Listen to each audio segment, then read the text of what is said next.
ঝিরিঝিরি বৃষ্টি হচ্ছে, তার মধ্যে চলে আসলাম ছাদে। আজকে আপনাদের করে দেখাবো কিছু চন্দ্রমল্লিকার কাটিং থেকে চন্দ্রমল্লিকার চারা।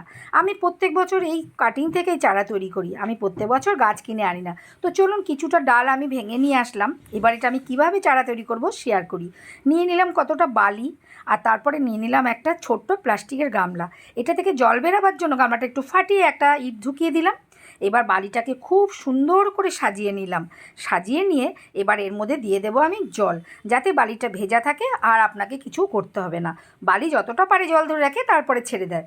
তারপরে এর মধ্যে না পাতা ছাড়াতে হবে না কিচ্ছু করতে হবে, শুধু এই ডালগুলোকে সুন্দর করে সাজিয়ে আপনারা বসিয়ে দেবেন।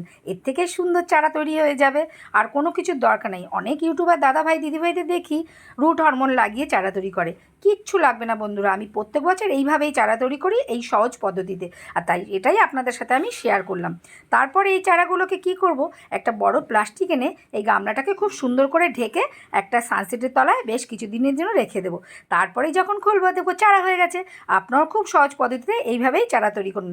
ভালো লাগলে লাইক